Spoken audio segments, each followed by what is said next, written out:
Charles Zane Grey was born January 31st, 1872 in Zanesville, Ohio. In 1889, Zane moved from Zanesville to Columbus, Ohio.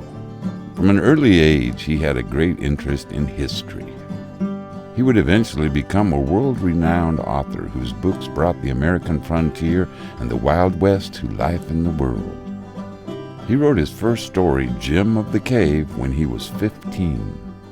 As a teen, he had aspirations of becoming a Major League Baseball player. He was spotted by a baseball scout and received offers from many colleges. Grey chose the University of Pennsylvania on a baseball scholarship where he studied dentistry. He graduated in 1896.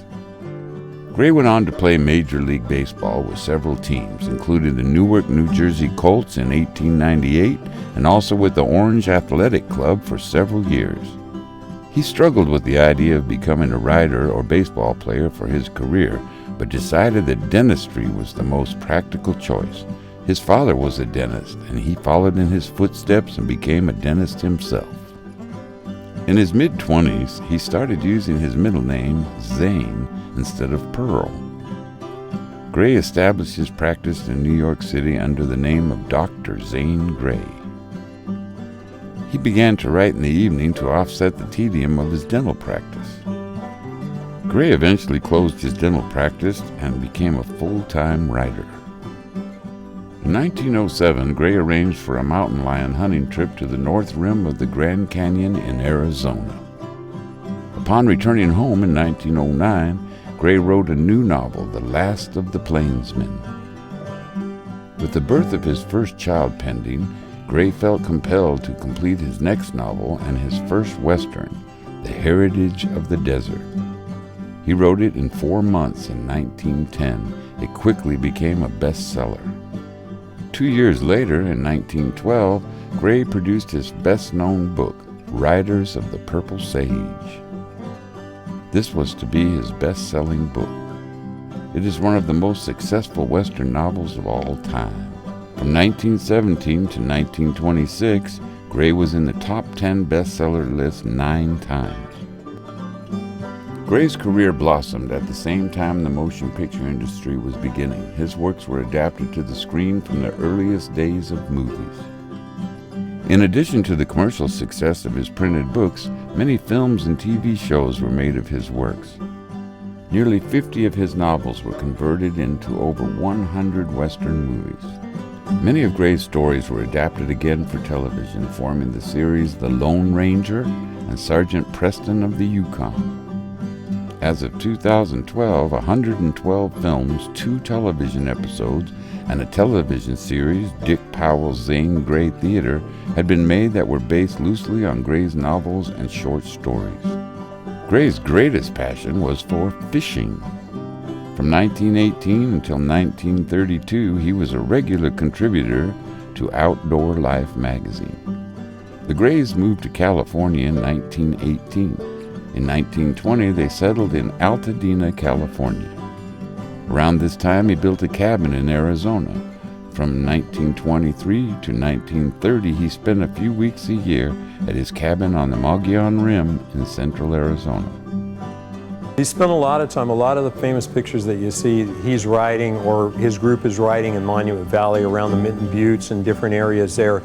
He really, John Ford has become famous as the person that really made Monument Valley famous, but prior to Ford, Zane Grey was there, and when Zane Grey got into the movie business, he had a production company himself, and then later that became Paramount Pictures through Jesse Lasky. He had enough power where he could force them to go on location into these places. It was very expensive and hard to do, but he would take them to the North Rim, he would take them to Rainbow Bridge, and they shot film in all these places. And the old pictures, you can see the tripods and the movie cameras set up. And unfortunately, a lot of that type of film is all gone. It just didn't last. Zane loved the rugged country of Arizona and spent a lot of time here.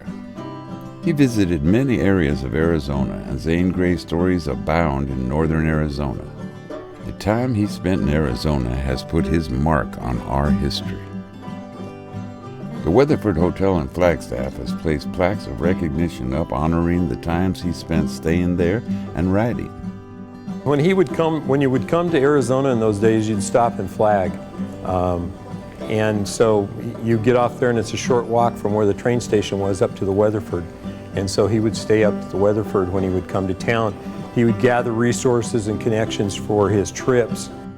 After years of decay, the cabin he had built on the Mogollon Rim was restored in 1966 by Bill Gettle, a Phoenix air conditioning magnate. He opened it to the public as a free-of-charge museum.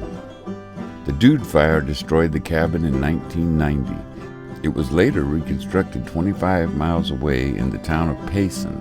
In 2003, the Zane Grey Cabin Foundation raised $200,000 to build a replica of the cabin on the grounds of the Rim Country Museum in Payson's Green Valley Park. It's still a popular tourist destination. A first edition copy of one of Gray's first books, Betty Zane, is displayed at the cabin in Payson.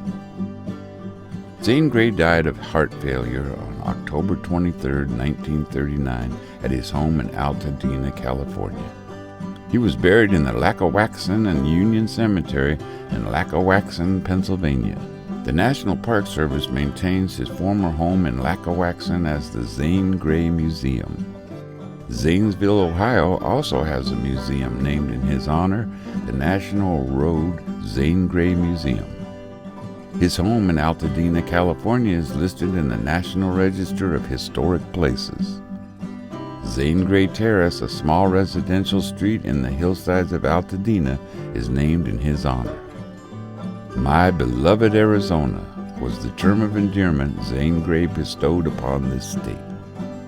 Our history, landscape, and people inspired many of his Western novels.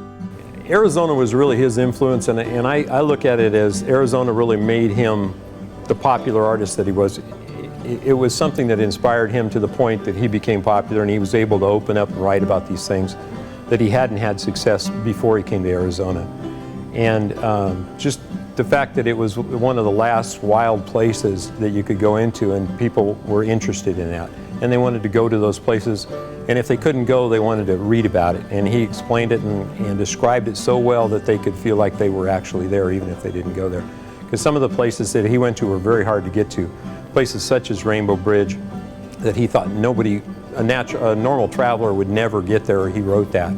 But he had no idea they were going to dam up the river and make a lake, and you could take a boat there and get there easy. He liked that area. He hunted and fished the area extensively, above and below the rim.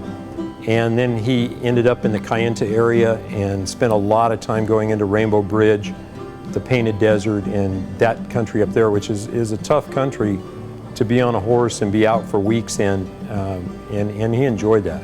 And on the North Rim, he loved the North Rim, spent a lot of time on the North Rim. So a lot of the books, the majority of his novels, are placed in Arizona because he didn't feel, and I don't know that he ever wrote a book about a place that he didn't visit first. It was very important to him, and I don't think he would have been successful without doing that. He loved Arizona, and I think without Arizona, he wouldn't have been the writer that he was, because it gave him that inspiration he needed.